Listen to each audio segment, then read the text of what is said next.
Hello friends, income tax के cases की series में आज जो केस हम डिस्कस करेंगे वो principal commissioner of income tax की सेक्शन 263 के अंदर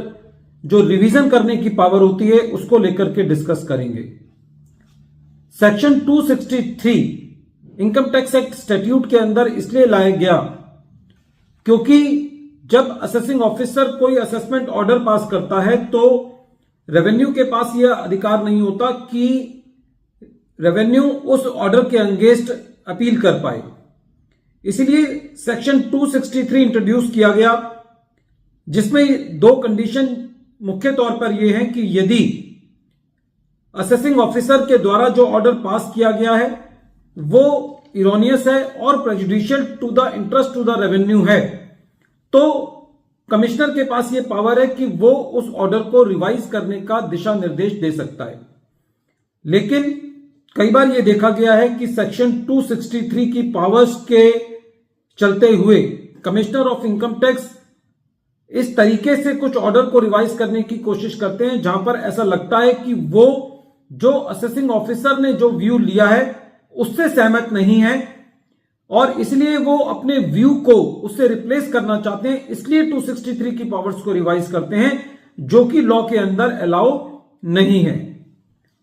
यही इशू दिल्ली हाई कोर्ट में अपने प्रेजेंट केस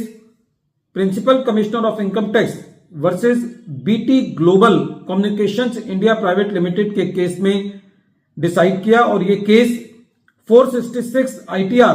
पेज नंबर 714 पर रिपोर्ट हुआ और इस केस का जजमेंट 5 जनवरी 2024 को आया। प्रेजेंट केस के अंदर जो असेसी है वो एक टेलीकम्युनिकेशन सर्विसेज का काम करता है। ये सर्विसेज इंडिया में भी दी जाती हैं और इंडिया के बाहर भी दी जाती हैं असेसी के द्वारा, और असेसी इन सर्विसेज को 2003 से दे रहा है। अपने बिजनेस को एक्सपेंड करने के लिए, बढ़ाने के लिए असेसी ने 2006 के अंदर डिपार्टमेंट ऑफ टेलीकम्युनिकेशंस के अंदर नेशनल लॉन्ग डिस्टेंस लाइसेंस और इंटरनेशनल लॉन्ग डिस्टेंस लाइसेंस के लिए अप्लाई किया, जो कि डिपार्टमेंट ऑफ टेलीकम्युनिकेशंस के द्वारा उसको अलॉट कर दिया गया और असेसी के जो पुराना लाइसेंस था उसको नेशनल लॉन्ग डिस्टेंस लाइसेंस और इंटरनेशनल लॉन्ग डिस्टेंस लाइसेंस के अंदर माइग्रेट कर दिया गया। असेसी ने ये जो लाइसेंस नए लिए थे ये 2006 में लिए थे और उसके बाद भी असेसिंग ऑफिसर ने असेसी को असेसमेंट ईयर 7, 8, 8, 9, 9, 10 के अंदर ATIA की डिडक्शन दी और असेसमेंट ईयर 10, 11 में भी असेसिंग ऑफिसर ने असेसी को ATIA की डिडक्शन को अलाउ किया। लेकिन principal commissioner of income tax ने असेसमेंट ईयर 10, 11 के लिए असेसी का 263 के अंदर एक रिवीजन ऑर्डर पास करते हुए यह कहा कि क्योंकि जो ATIA का सेक्शन है उसके अंदर कहीं पे भी यह चीज अलाउ नहीं की गई है कि जो असेसी को जो लाइसेंस दिया जाएगा डिपार्टमेंट ऑफ टेलीकम्युनिकेशन के द्वारा उसको असेसी माइग्रेट कर सकता है, उसके अंदर ऐसा कोई प्रावधान नहीं है। ऐसा कहते हुए PCIT ने असेसी की ATIA की डिडक्शन को वापस ले लिया।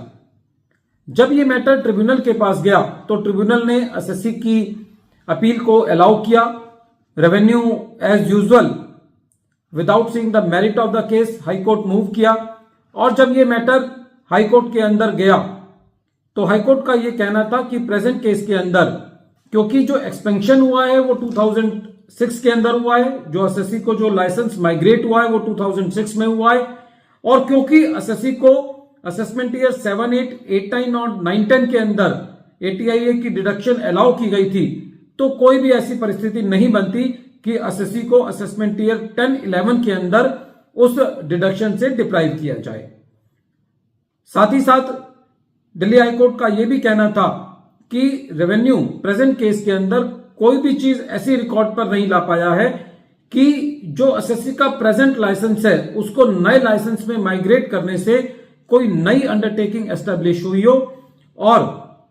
दिल्ली हाईकोर्ट का यह भी कहना था कि हालांकि प्रेजेंट केस में कमिश्नर ऑफ इनकम टैक्स ने इंक्वायरी की थी, लेकिन सीआईटी इस मैटर में विफल रहा ऐसी फाइंडिंग देने में कि जो असेसी को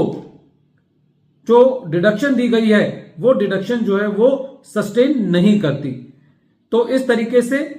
दिल्ली हाईकोर्ट का यह कहना था कि सिंपली इस वजह से कि commissioner of income tax assessing officer के व्यू से सहमत नहीं है, खाली इस वजह से सेक्शन 263 की पावर का यूज नहीं किया जा सकता। वीडियो के अंत में एक बार फिर मैं केस का नाम रिपीट कर रहा हूं। केस का नाम है principal commissioner of income tax versus BT global communications India private limited, और ये केस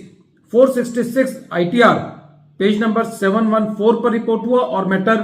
दिल्ली हाई कोर्ट ने डिसाइड किया और इस केस का जजमेंट 5 जनवरी 2024 को आया। Thank you friends.